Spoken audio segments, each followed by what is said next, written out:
Hello student, बात करते हैं क्लास 12th केमिस्ट्री के मोस्ट इम्पोर्टेंट क्वेश्चन की, जो कि चैप्टर वाइज है। इससे पहले जो 3 चैप्टर थे हमारे, पहला दूसरा तीसरा, उसके मोस्ट इम्पोर्टेंट क्वेश्चन हमने आपको वीडियो में अपलोड कर दिया था। और अब ये चैप्टर 4 से इम्पोर्टेंट क्वेश्चन हैं केमिस्ट्री के, तो आप देख लीजिए जो क्वेश्चन कौन सी ईयर में कितनी बार आया है और अब आने की संभावना है या नहीं, है ना। तो हम चैप्टर 4 की बात करते हैं। चैप्टर 4 में हमारा क्या है, पहला क्वेश्चन है हमारा वो है 3D संक्रमण श्रेणी का इलेक्ट्रॉनिक विन्यास, है ना। 2018 में पूछा था इसको। अगला क्वेश्चन है संक्रमण तत्व किसे कहते हैं, कारण बताइए कि संक्रमण तत्व परिवर्तित संयोजकता प्रदर्शित करते हैं। ये भी 2018 में पूछा था। अगला क्वेश्चन है लेंथेनाइट व एक्टेनाइट में अंतर लिखिए। ये मोस्ट इंपोर्टेंट क्वेश्चन है, आता रहता है एग्जाम में। तो ये 18 में भी आया था, 20 में भी आया था, 22 में भी आया था और 23 में भी आया था। तो ये एग्जाम की दृष्टि से मोस्ट इम्पोर्टेंट है। अगला क्वेश्चन है लेंथेनाइट तत्वों को पृथक करना क्यों कठिन है। ये भी क्वेश्चन देख लेना आप। अगला क्वेश्चन है हमारा प्रथम संक्रमण श्रेणी की, है ना, परमाणु त्रिज्या, आयनन ऊर्जा, धात्विक लक्षण, आक्सीजन अवस्था। ये 22 और 19 में पूछा था। यहाँ से भी 1-2 पूछ सकते हैं। 2 नंबर में इसको परमाणु त्रिज्या पूछ सकता है, आयनन ऊर्जा पूछ सकता है, आक्सीजन अवस्था पूछ सकता है, कुछ भी पूछ सकता है 2 नंबर के लिए। ये कोई 2 टॉपिक दे दे वो 4 में से, तो 2 नंबर के लिए आपके लिए हो सकता है। अगला क्वेश्चन है पोटेशियम परमैंगनेट की रासायनिक अभिक्रिया। 2019 और 20 में पूछा था इसको। लेंथेनाइट संकुचन व प्रभाव, ये 2021 में पूछा था। संक्रमण धातु रंगीन आयन बनाते हैं क्यों, ये 2021 से पूछा था और 24 में पूछा था। अगला क्वेश्चन है संक्रमण धातुएं उसके उत्प्रेरक हैं क्यों, 2021 में पूछा था। अब अगला क्वेश्चन है हमारा डी व एफ ब्लॉक के तत्वों में अंतर, 2023 में पूछा था, पहले पूछ चुका है बहुत बार। मोस्ट इंपोर्टेंट क्वेश्चन है ये। संक्रमण धातुएं परिवर्तित आक्सीकरण दर्शाते हैं क्यों, ये भी 2024 में पूछा था। अब अगले बात करते हैं हम क्वेश्चन लास्ट की, कि संक्रमण धातुएं परिवर्तित आक्सीकरण दर्शाते हैं क्यों, 2024 में पूछा था इसको। डी और एफ ब्लॉक के तत्वों की विशेषता, 2024 में पूछा था। तो ये चैप्टर 4 के 12 क्वेश्चन थे, ये मोस्ट इम्पोर्टेंट थे, इनको पढ़ लेना आप, इससे बाहर कुछ नहीं जाएगा क्वेश्चन में। अब चैप्टर 5 की बात हम करते हैं। तो चैप्टर 5 है, चैप्टर 5 में क्या है, पहला क्वेश्चन हमारा लिगेंड क्या है, उदाहरण सही समझाइए। 2018 में आया था, 20 में आया था। फिर अगला क्वेश्चन है निम्न संकरण के IUPAC नाम लिखिए। तो IUPAC नाम आते ही हैं एग्जाम में। ये 2018 में आया था, 2022 में आया था और 21 में भी आया था, है ना। तो ये देख लेना आप। अगला क्वेश्चन है कि ज्यामिति उल्लेख करना है इनका, है ना। तो ज्यामिति उल्लेख कीजिए। फिर क्वेश्चन है अगला हमारा, इनका IUPAC नाम लिखना है, जो भी यहाँ दिया हुआ है। तो आपके सामने दिख ही रहा है कौन सा में कौन सा है, 22 में भी आया है, 21 में भी आया है, 19 में भी आया है। अगला है समन्वय संख्या पर टिप्पणी लिखिए। तो समन्वय संख्या उस पर टिप्पणी लिखना था, हमें 2020 में पूछा था। उपसे संयोजी यौगिक में आयनीकरण समवायिता और हाइड्रेट समवायिता, दोनों समवायिता पूछी है। तो आयनीकरण जो समवायिता है वो 2020 और 24 में पूछी है, वो हाइड्रेट समवायिता 2023 में पूछी गई है। चलो अगली बात करते हैं हम, दिक लवण व संकुल लवण में 2 अंतर लिखना। तो दिक लवण व संकुल लवण में 2 अंतर हम लिखेंगे। तो ये 2022 में क्वेश्चन पूछा था। कार्बन धात्विक यौगिक किसे कहते हैं, उदाहरण सही समझाइए। तो ये 2021 और 23 में पूछा है, तो 24 में आ सकता है, मोस्ट इंपॉर्टेंट। ऊपर का भी आ सकता है 22 वाला 24 में, है ना। तो एक बार रिवीजन कर लीजिएगा। ये मत सोचिए कि यार सर ने बताया क्वेश्चन फेक है, फेक नहीं बेटा, जो क्वेश्चन आए हुए हैं क्वेश्चन वही है, मोस्ट इंपॉर्टेंट क्वेश्चन है।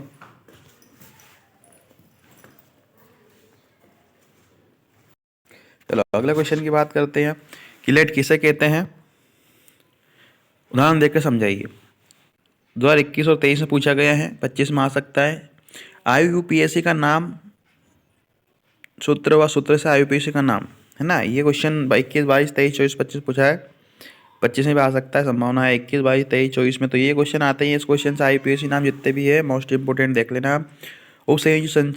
उपसंयोजी संख्या की परिभाषा लिखी है। तो 2023 में पूछा गया था। संकुल आयन की परिभाषा 2024 में पूछी गई थी, 2 नंबर में, है ना। तो ये क्वेश्चन मोस्ट इंपोर्टेंट क्वेश्चन है 2 नंबर के लिए, तो आप इनको पढ़ लेना अच्छे से। अगले कुछ चैप्टर की बात करते हैं हम, चैप्टर नंबर 6, निम्नलिखित अभिक्रिया को समझाइए। अब अभिक्रिया समझाना है तो ये अभिक्रिया 400 अभिक्रिया दी गई थी और इनको 2018 में पूछा गया था। ये पहले 4 नंबर में क्वेश्चन पूछा करते थे, अब 2 नंबर में पूछ सकते हैं इसको, 3 नंबर में पूछ सकते हैं, कोई वो नहीं है ना। तो एक अभिक्रिया आपको 1-2 नंबर मिलती है। चलो अब बात करते हैं हम आयोडोफॉर्म, सैंडमेयर, होन्सीटिकर और कार्बामेलेन। तो ये क्वेश्चन है जो हम पढ़ते जब भी मोस्ट इंपोर्टेंट थे और आज भी इम्पोर्टेंट है, तो आप इनको देख लेना। चारों अभिक्रियाओं को मोस्ट इंपोर्टेंट अभिक्रिया है एग्जाम की दृष्टि से ये। अगला क्वेश्चन है हमारा डीडीटी क्या है, इसे बनाने की विधि है, उपयोग लिखिए। ये 2018 और 20 में पूछा गया, 24 में पूछा गया क्वेश्चन है, इंपॉर्टेंट क्वेश्चन है। तो आप पढ़ लें, देखो 18 में पूछा था, 20 में पूछा था, डायरेक्ट 3 साल बाद 24 में पूछा था इसको, है ना। तो कोई क्वेश्चन कभी पूछ सकता है, इसलिए सारे क्वेश्चन जितने भी चैप्टर वाइज दिए रखे हैं सबको पढ़ना है आपको। इनसे क्वेश्चन कोई बाहर नहीं जाएगा, मिला लेना जब पेपर दे के आओ जब। अगला क्वेश्चन है हमारा एल्किल एल्डिहाइड की नाभिक स्नेही अभिक्रिया कैसी होती है समझाइए। 2019 से पूछा गया क्वेश्चन है। S1 व S2 अभिक्रिया देख लेना आप। अगला क्वेश्चन है फ्रियान समझाइए, तो 2020 से पूछा गया था, 2 नंबर वाला है, टॉपिक आ सकता है। अगला क्वेश्चन है हमारा क्लोरोफॉर्म का मंडारण कैसे किया जा सकता है, 2020 में पूछा गया था। अगला क्वेश्चन है हमारे पास क्वेश्चन नंबर 6 कि CHCl3 व CSI3 का IUPAC नाम लिखिए। तो IUPAC नाम तो आते ही क्वेश्चन, IUPAC जहाँ भी है वहाँ से सन वाइज जो भी दिए हैं वो छाट लेना और उनको पढ़ लेना। IUPAC नाम आना ही है। S1, SN1 और SN2 अभिक्रिया में अंतर लिखना है, 2021 और 23 में पूछा गया इसको। CCl4 के 2 उपयोग लिखना है, 2024 में पूछा गया था। क्लोरोफॉर्म का ऑक्सीजन व वोल्टेज विट्टिंग अभिक्रिया लिखिए, 2024 में पूछी गई थी, मोस्ट इंपोर्टेंट अभिक्रिया है ये। अगला है अभिक्रिया पूर्ण कीजिए। आपको कोई खाली स्थान दिए रहेगा, है ना, तो वहाँ लिखा रहेगा अभिक्रिया पूर्ण कीजिए, तो वो फिर प्रैक्टिस कर लेना आप। चलो अगले चैप्टर की बात करते हैं हम, चैप्टर नंबर 7 हमारे पास है। चैप्टर नंबर 7 में एल्कोहल और फिनाल में 4 अंतर लिखना है। तो एल्कोहल फिनाल में 4 अंतर आपके पास है, 2018 में पूछा था इसको, 19 में पूछा था, 2020 में पूछा था और 22 में पूछा था। तो ये मोस्ट इंपोर्टेंट क्वेश्चन है। विलियमसन की अविरल स्थिरीकरण विधि का नामांकित चित्र बनाइए और कारण दीजिए। ये 2018 में पूछा गया क्वेश्चन है। एल्कोहल तथा डाई एथिल ईथर की पहचान कैसे करेंगे, 2019 में क्वेश्चन पूछा गया है। अगला क्वेश्चन है क्या होता है जब रिमर टिमर अभिक्रिया कॉल अभिक्रिया है। तो मोस्ट इंपोर्टेंट अभिक्रिया आती रहती है एग्जाम में, हमारे टाइम भी आती थी, अब भी आती है। और 20, 21, 22, 23 जो भी क्वेश्चन आप दिया हुआ है सामने आपके दिया हुआ है, कौन सन में आई हुई है, तो ये इंपॉर्टेंट अभिक्रिया है, इनको पढ़ के जरूर लेना है ना। अगले क्वेश्चन की हम बात करते हैं। क्वेश्चन नंबर 5 हमारा समीकरण दी हुई है। समीकरण, ये तीनों समीकरण 2022 में पूछी गई थी।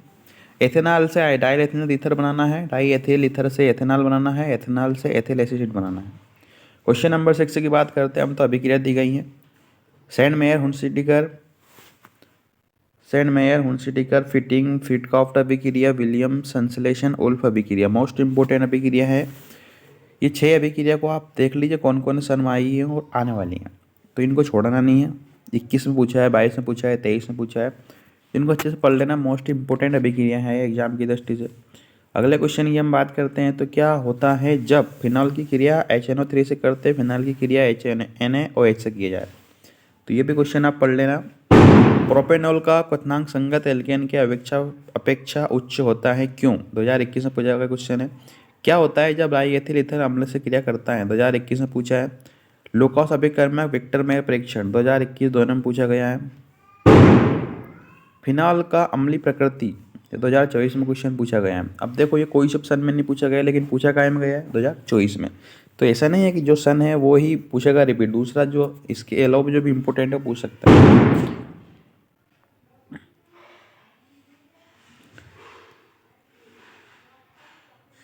चलो अगले क्वेश्चन की बात करते हैं। अगला चैप्टर नंबर हमारा है चैप्टर नंबर 8 है। चैप्टर नंबर 8 में हमें जो क्वेश्चन दिया हुआ है, पहला दिया हुआ है संक्षिप्त टिप्पणी लिखी है। तो इस पर टिप्पणी लिखना है, 2018 में पूछा गया था। टालेन अभिकर्मक की टिप्पणी लिखनी है, केन्नेजोरोप लिखना है। तो टालेन अभिक्रिया 2024 में पूछा गया है। एसिटिक अम्ल बनाने की शीघ्र सिरका विधि, 2018 में क्वेश्चन पूछा गया था। क्या होता है जब इथेनॉल का अपचयन किया जाता है, तो जो होता है वो आप दिख ही रहा है, आपको पता ही है। क्लीमेंसन उल्फ किल्सनर जो भी आपके अभिक्रिया दी गई हैं चारों, पढ़ लेना इनको। अगला क्वेश्चन है हमारा अभिक्रिया दी गई है क्वेश्चन नंबर 4 में। सेंट मेयर, स्टीफन, एलिफॉर्म, हाफमैन, तो कितनी बार आ गए सेंट मेयर, तो है ना। तो ये मोस्ट इंपोर्टेंट क्रिया है, इनको पढ़ लेना। अभिक्रिया। अगला क्वेश्चन है इटार्ड 2023 में पूछा गया, गाटरमैन को 2020 में पूछा गया, केनीजार 2022 में पूछा गया है। सारी अभिक्रिया रिपीट हो रही हैं। एल्डिहाइड का रैयत दर्पण परीक्षण लिखिए, 2020 में क्वेश्चन पूछा गया है। अभिक्रिया, रोजेनमुंड अभिक्रिया और पार्किंग अभिक्रिया, ये 21 में पूछी, 22 में पूछी, 24 में पूछी, 22 में पूछी, 21 में पूछी। मोस्ट इंपोर्टेंट है, इनको पढ़ के जाना है। अगले क्वेश्चन की हम बात करते हैं कि एल्डिहाइड यौगिक का आईयूपीएसी नाम लिखिए, 2022 में पूछा गया क्वेश्चन है। एल्डिहाइड और कीटोन में अंतर लिखना है, 2020 में क्वेश्चन पूछा गया है। एसिटिक अम्ल की क्रिया अमोनिया एथिल अल्कोहल, 2021 में क्वेश्चन पूछा गया है, तो आप इनको पढ़ लेना। ये क्वेश्चन कौन सा कहाँ तक अगला है, परिवर्तित कीजिए कैल्शियम स्टेट में एसीटोन फॉर्मेल्डिहाइड, तो ये भी आज पढ़ लेना। मोस्ट इंपोर्टेंट क्वेश्चन है हमारे लिए ये। अब चैप्टर 9 की हम बात करते हैं, तो चैप्टर 9 में हमारा जो क्वेश्चन है वो चैप्टर 9 के क्वेश्चन में क्या है, चैप्टर 9 की हम बात करते हैं। चैप्टर 9 में लिखना है कि अभिक्रिया पूर्ण कीजिए, 2019 से पूछा गया क्वेश्चन है। ये खालिस्तान अभिक्रिया आपको देगा और इसको पूर्ण करना है कि यहाँ कौन सा क्या और क्या नहीं आएगा। अगला है कारण बताइए, तो कारण बताइए, जो कारण बताइए कोई से भी एक टॉपिक आ सकता है, कारण बताइए इसमें से, है ना। जो भी कारण आपने लिखा होगा नोट्स वगैरह में, कोई कारण बताइए इसे अभिक्रिया का, तो उसमें से कोई क्वेश्चन बैठ सकता है, तो आप ये कर लेना। अगला क्वेश्चन है हमारा क्वेश्चन नंबर, है ना। चलो अब कारण बताइए, क्या कारण बताया ना कि एनिलिन साइक्लो एक ही एमिन की अपेक्षा दुर्बल क्षारक होता है, क्यों होता है, ये कारण बताना है। मैथिल एमिन के विलयन में सिल्वर क्लोराइड घुल जाता है, क्यों घुल जाता है। एल्किल हैलाइड के अमोनियम अपघटन से शुद्ध एमिन बनाना कठिन है, क्यों है। क्या होता है जब 2020, है ना, कब होता है, जब 2020 में क्वेश्चन पूछा गया था कि एथिल एमिन नाइट्रेट अभिक्रिया से क्रिया करता है, एथिलीन जल में अध्यम में ब्रोमीन जल से क्रिया करता है, तो क्या क्या होता है ये बताना था इसमें। चलो अगला क्वेश्चन है, थर्ड क्वेश्चन है, एथिलीन सोडियम नाइट्रेट व हाइड्रोक्लोरिक अम्ल के साथ 2298 के पर क्रिया करता है, तो क्या होगा, ये कारण बताना था इसमें। अगला है मोस्ट इंपोर्टेंट क्वेश्चन, प्राथमिक और द्वितीयक एमिन बताइए, तो प्राथमिक एमिन 2022 में पूछा गया था। प्राथमिक द्वितीयक एमिन में का उदाहरण, एमिन जल में विलय है, क्यों, 2022 में पूछा गया था। एनिलीन जल में अविलय है लेकिन HCl में विलय नहीं होता है, क्यों, ये कारण बताना है आपको। अगले क्वेश्चन की हम बात करते हैं, तो एथिल एमिन एनिलीन अधिकशाली होता है, क्यों। एथिल एमिन और एनिलीन दो अंतर लिखिए। फार्मेलिन क्या है। एल्किल हैलाइड का अमोनिया अपघटन रासायनिक समीकरण लिखिए, 2024 में क्वेश्चन पूछा गया है। अगला क्वेश्चन है डाइजोनियम लवण का युग्मन अभिक्रिया, तो ये 2024 में क्वेश्चन पूछा गया है। अगले क्वेश्चन की हम बात करते हैं, चैप्टर नंबर 10 है। चैप्टर नंबर 10 में 5 ही क्वेश्चन जो आपको दिखाई दे रहे हैं, यही मोस्ट इंपोर्टेंट क्वेश्चन है इसके, तो ये 5 को तो बिल्कुल छोड़ना ही नहीं है आपको। अगला क्वेश्चन है हमारा प्रोटीन के उपयोग लिखिए, 2 कार्य लिखना है, कार्य लिख दिया हमने। DNA RNA में अंतर लिखना है, most important question. Zwitter ion तथा प्रोटीन विलयनीकरण क्या होता है, 2019, 22, 23 में पूछा गया। क्वेश्चन मिला ना बेटा, थोड़ा कन्फ्यूजन में कि यहाँ क्या लिखा था, उसमें क्या है कि थोड़ा कन्फ्यूज हूँ मैं। क्वेश्चन नंबर 3 में ऐसा कोई क्वेश्चन मिले आपको देख लेना। DNA अंगुली छाप क्या है, इसका महत्व लिखो, तो ये 2019 में क्वेश्चन पूछा गया है। विटामिन की कमी से रोग होने वाले लोग और स्रोत लिखना है, तो ये 5 क्वेश्चन मोस्ट इंपोर्टेंट क्वेश्चन थे इस टॉपिक से। तो अगर चैप्टर आपको अच्छा लगा हो, टॉपिक आपको अच्छा लगा हो, तो वीडियो को लाइक करें, शेयर करें और सब्सक्राइब करें। Thanks students. जो भी क्वेश्चन आपको अच्छा लगे, मोस्ट इंपोर्टेंट सारे क्वेश्चन हैं, वीडियो को लाइक करें, शेयर करें, सब्सक्राइब करें। सारे मोस्ट क्वेश्चन हैं, पढ़ लेना एक बार आप, सारे इत्मीनान, सारे क्वेश्चन आपके सामने दिए हुए क्वेश्चन हैं, कोई भी क्वेश्चन फालतू क्वेश्चन नहीं है। सब चैप्टर वाइज क्वेश्चन आपके ऊपर दिए गए थे, वीडियो बनाया हमने, तो वीडियो बनाया, मेहनत किए, तो इसका लाभ थोड़ा सा मिलना चाहिए हमें। तो वीडियो स्टार्ट करने से पहले तो क्या कर देना चाहिए कि इसको लाइक कर देना चाहिए और शेयर कर देना चाहिए और सब्सक्राइब कर देना चाहिए ना। इससे क्या है कि सारा नोटिफिकेशन जो भी आता है सबसे पहले आपके पास पहुंच जाए कि कौन सा क्या डाला गया है। तो ये सारे क्वेश्चन मोस्ट इंपोर्टेंट क्वेश्चन है। टोटल चैप्टर 1 से लेकर चैप्टर 10 तक सारे क्वेश्चन 75 क्वेश्चन हैं। तो 75 क्वेश्चन को आप ऐसे याद कर लीजिए कि एक भी आपको बाहर नहीं जाना चाहिए। 2 नंबर में पूछे, 3 नंबर में पूछे, 4 नंबर में पूछे। अगर आप बड़े क्वेश्चन तैयार करोगे, छोटे क्वेश्चन अपने आप तैयार हो जाएंगे, जो कि 2 नंबर में पूछ सकते हैं, 3 नंबर पूछ सकते हैं और 1 नंबर में पूछ सकता है। तो आजकल क्या है कि ऑब्जेक्टिव के हिसाब से ऑब्जेक्टिव नहीं पूछते, ऑब्जेक्टिव अंदर से पूछ जाता है। तो आप बड़े क्वेश्चन पढ़िए, ऑब्जेक्टिव ऑटोमेटिक बन जाएगा आपका। ठीक है बेटा। Thank you.